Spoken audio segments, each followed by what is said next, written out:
I would say the times when I tend to tick the most are usually at the rise of any emotion. If I'm really mad about something or sad or frustrated or stressed out about something, or even if I'm really happy or excited for something, any rise of an emotion like that is usually when my ticks tend to be the worst.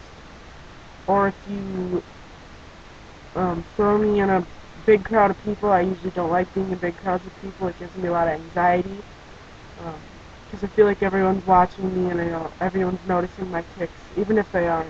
It's an anxiety I have. Um, I tend to tick the least usually when I'm doing something I love to do. I love to sing and play guitar. So usually when I'm doing that, I don't tick as much, or if I do, it just doesn't bother me at all. Or um, when I'm writing, I love to write, and I get really into it. So when I'm doing that, I usually don't tick that much. So something like that, something that I really enjoy doing. Um, the, my, the school environment that's been most supportive of my Tourette syndrome, I would definitely say it's been high school, because elementary school was extremely tough. Middle school was really hard. High school still is really hard sometimes, but I have a lot more support than I did back when I was younger.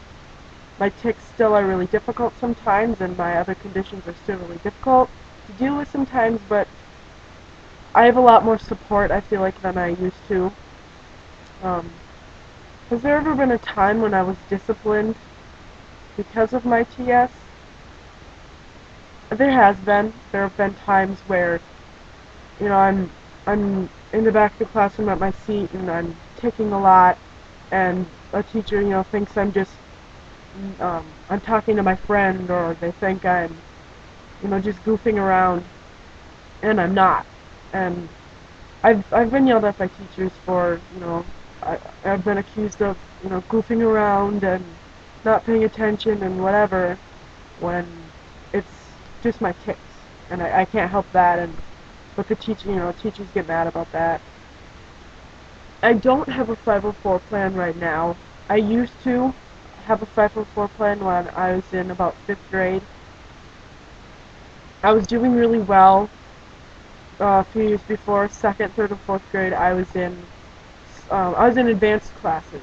I was in a small group of, a few kids in the grade that were, you know, I wouldn't say the smartest kids, because that's kind of mean, but, there were a few kids in the grade that were really advanced and that needed some extra challenge. And I was one of those kids for quite a few years, and then all of a sudden, 5th grade hit, and it just took a nosedive. My tics got worse, my anxieties got worse, my OCD, my ADD, everything just had a random spike, and they had to put me on a 504 plan to help give me time to get my homework done, because my tics would always get in the way. Um, some teachers were supportive of it. Some teachers, a few of my teachers thought it was a good idea, but other ones thought it wasn't necessary. They thought I was just using it as an excuse. And that was really frustrating, because I'm not the type of person to do that. And it's hard to fake having Tourette syndrome accurately, So it, there were teachers that were supportive, and there were teachers that weren't. Um, I'd have to say it was really helpful, though, because when my tics were really bad and I was having a bad night ticking and I just couldn't focus on my homework and I couldn't get it done, it was really helpful to have that, an extra few days to help get it in on time, because I was smart enough to know the work and know how to do it. It was just hard concentrating long enough to get it done. Um, some of my successes in school, um, I think my I have a successful subject. I'm really good in English, because I love to write, and I'm really good in choir. And when I'm singing, my tics kind of just fade into the background, and I don't really know that I have it when I'm singing. So that has been really awesome. Um, And again, when I was younger, I was in some advanced classes, and I was really proud of myself for being one of the few kids in the grade that were in those advanced classes. That was definitely cool for me. Um, some of my challenges, I have a few subjects that I'm really not good in, so obviously when it's a subject that I'm bad at, and then you add Tourette Syndrome to that and my tics, that gets really difficult. And just paying attention. That's just one of my hardest problems, paying attention and making friends sometimes, because we, I've been bullied a lot, so kids have been really mean, and when you have Tourette Syndrome, sometimes it's really hard to make friends and to get people to understand you.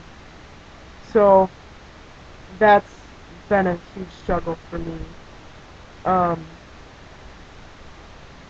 Staying positive, I will admit, it is really difficult when you're having a hard time in school, and um, or just in general when your Tourette syndrome is really bad. It's hard to stay positive because it feels like the heaviest weight on you, and you know it's not something you can just magically make go away. It's not something anyone can just magically make it go away. It's always going to be there. So staying positive is definitely hard, but I think the best thing to do is just to surround yourself with friends and family who love and support you, and to just try and ignore all the stupid people that are being mean or making it harder for you, and just do the things you love to do.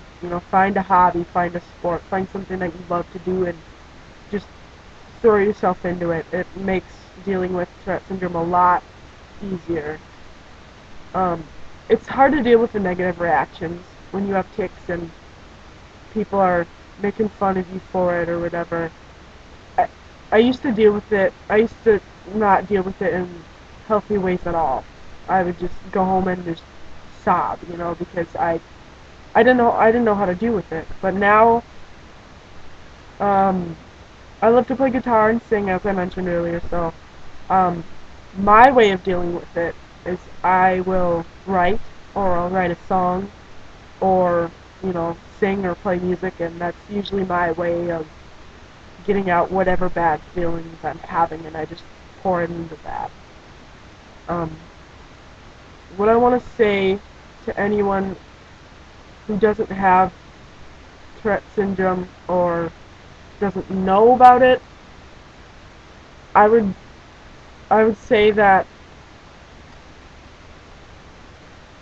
it sounds cliche, but don't judge a book by its cover, because underneath the tics and underneath everything you see on the surface is usually